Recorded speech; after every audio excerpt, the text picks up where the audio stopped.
we have company. Hello and welcome everyone to another video here at Cars and Drives. So Mila will be joining for tomorrow's road trip, and I'm excited for this one because it will be our longest drive yet here on Cars and Drives.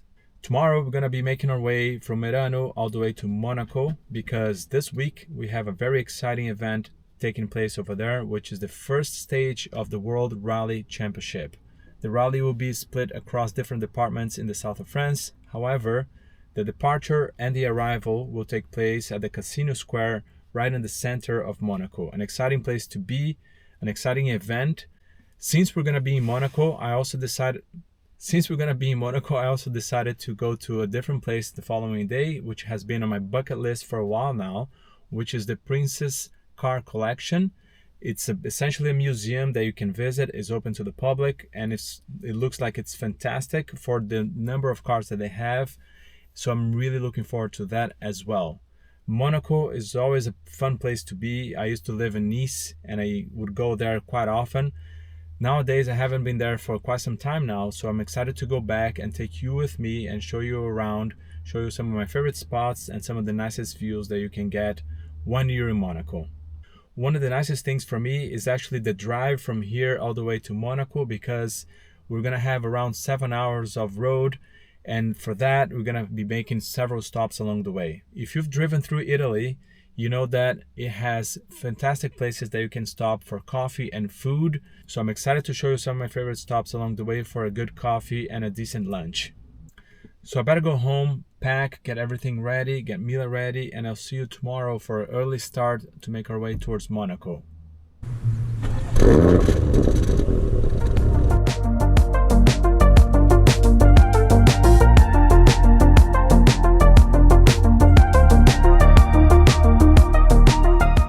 Well, good morning everyone. So we're just about to load our stuff in the car.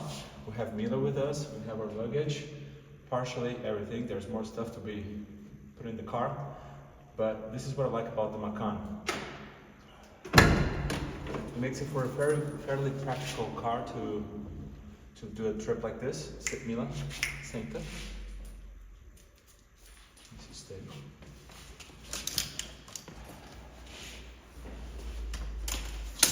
If you come along and have a look, this is more or less the kind of space that we have.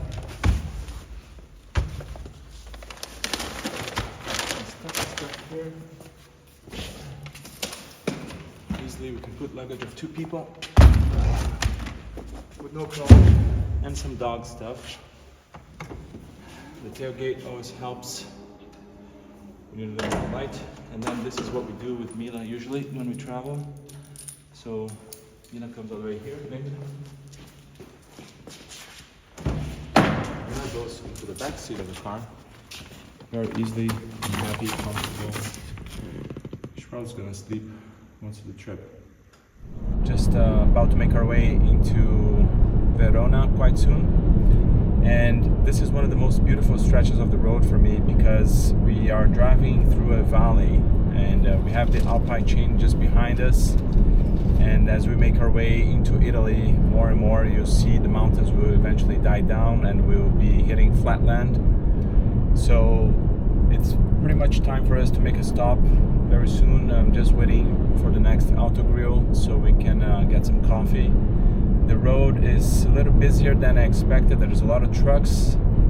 I don't really know why. It's a Wednesday, but we should be fine. It says here that we have still 5 hours and 50 minutes ahead of us, with an expected time of arrival of 5 p.m. shortly after 5 p.m. in Monaco. So let's crank on and see where we can get a coffee at. Okay, so we just got our coffee. We made our stop here on Auto Grill. It's usually my preferred choice here when in Italy. Italy has many different kinds of restaurant chains that you can find along the road, but Auto Grill is definitely the best one for me. And we're just about 1/3 of the way, and after here we're going to make our way towards Verona, and then from that point on we'll change our direction towards Milan. We're probably going to make another stop for lunch, look for another Auto Grill before we start heading down to the Mediterranean Ocean and make our way towards France. So let's get back in the car, crank on, because we still have about 4 hours of road ahead of us.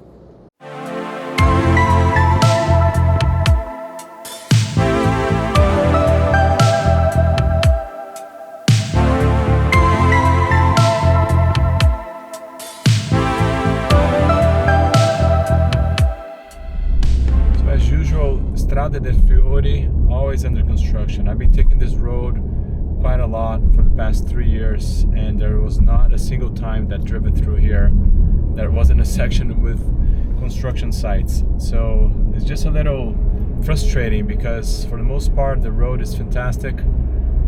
You drive alongside the ocean, you got great views, but for some reason the Italians seem to be dragging this renovation plan for years now, and it just makes it very annoying.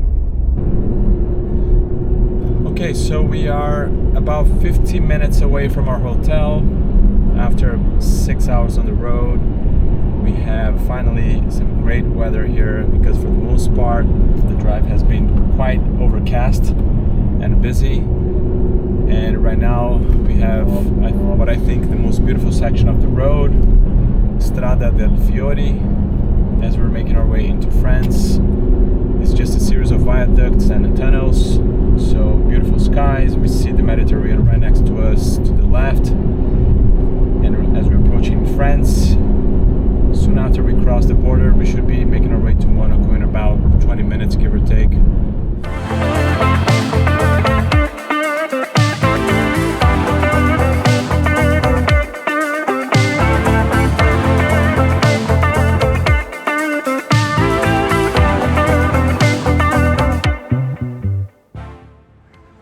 Alright, so Monaco, we have just made it. It's about 6:20 in the afternoon. We did it in about 7 hours. This is our parking garage from the hotel. We're gonna park the car right here, get the stuff out. Looks like Mila needs to go for a walk. She's been a very good dog for the most of the trip, and we're happy to be here. I'm pretty tired, to be honest, so I'm really looking forward to some rest time, and I'll see you tomorrow for some lap around Monaco and some rally action towards the end of the day.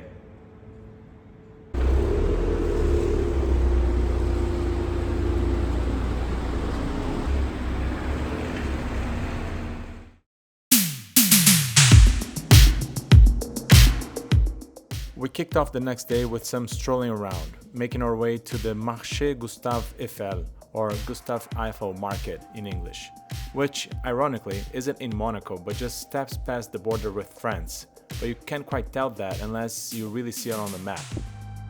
Inside the market you find several good options for lunch spots.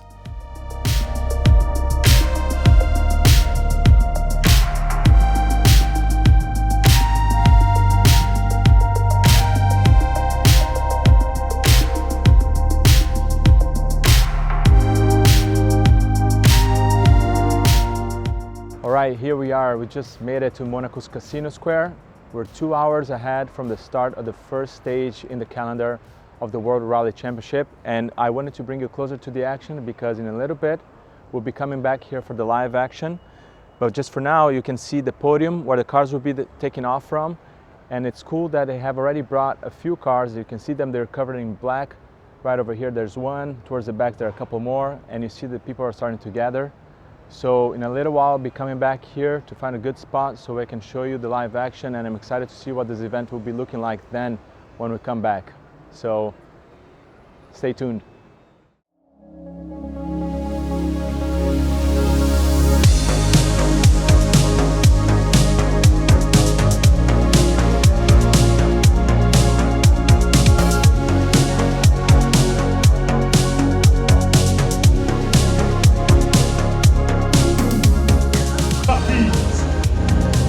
À 16h47 précise.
Today is Friday and the rally is already underway. We have overcast skies, perfect for an early start, and a trip down to Monaco's harbor to check Prince Rainier's car collection.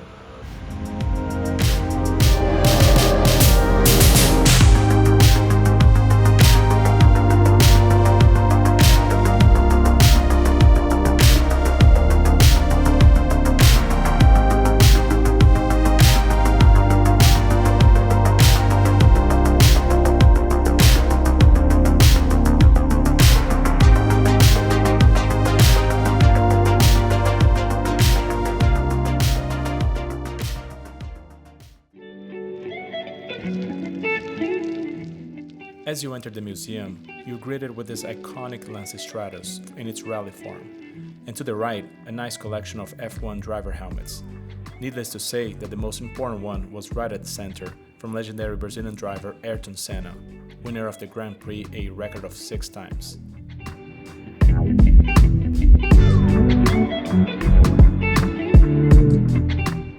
The exhibition actually begins downstairs with a series of horse-drawn carriages, and it essentially follows a chronological order as you walk down the hallway.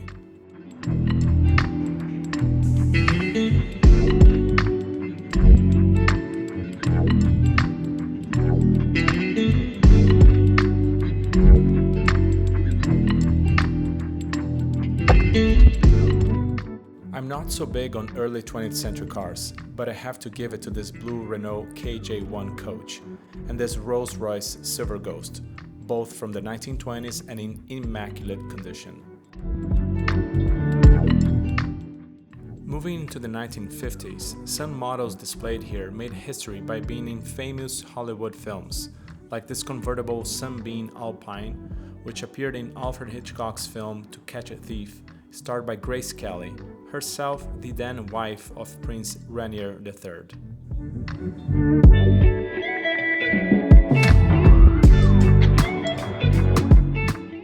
A highlight for me was this beautiful Maserati Mistral 4000 Coupe from 1968, with very clean and elegant lines, spoke wheels, and yellow headlights.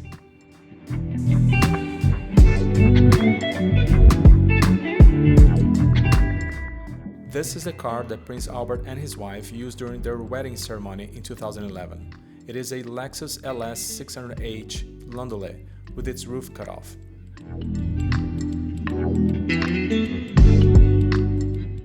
Other highlights in the collection for me were this gorgeous Mercedes-Benz 300 SL in silver from the late 50s, as well as this pair of Citroën,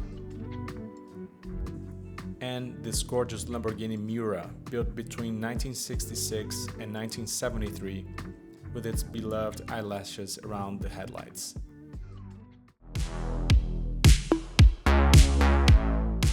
Okay, we're moving back up to the top floor, which is entirely dedicated to racing cars.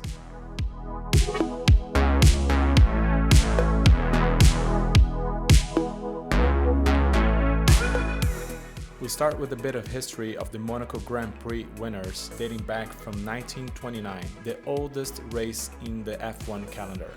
I particularly love the shape of the F1 cars from the late 80s and early 90s, and this Ferrari, right next to this Lamborghini, really made it for me. Now check out this insane sequence of legendary Group B rally cars. We start off with a Peugeot 205, then a Lancia 37, a Renault 5, and this gorgeous BMW M1, which ran the Tour de la Corse in 1983.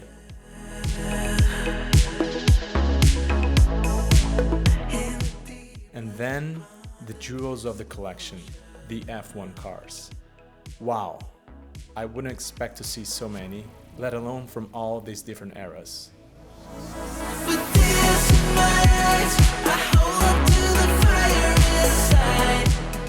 Starting with the beautiful McLaren driven by Kimi Raikkonen in the early 2000s.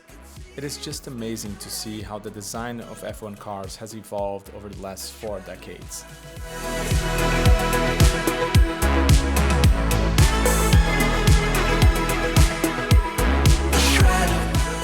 The Porsche 908 narrowly missed out on victory at Le Mans in 1969, but this car enabled Porsche to win the World Constructors' Championship for the first time that year. And right next to it, another Porsche, this beautiful Carrera RS in green from the early 70s, one out of 1,580 units made. Towards the end of the collection, another icon, this Maserati 250F, made specifically for F1 racing, winner of the Monaco GP in 1956 with legendary driver Stirling Moss, and in 1957 with the 5-time F1 champion Juan Manuel Fangio. And before we wrap up the collection, I just wanted to show you this gorgeous Lamborghini Countach 5000. I loved this spec in black with golden wheels. So this was the trip to Monaco this time. We'll be coming back for future videos here on Cars and Drives. I hope you like this one. Keep watching it, keep subscribing. More videos coming soon.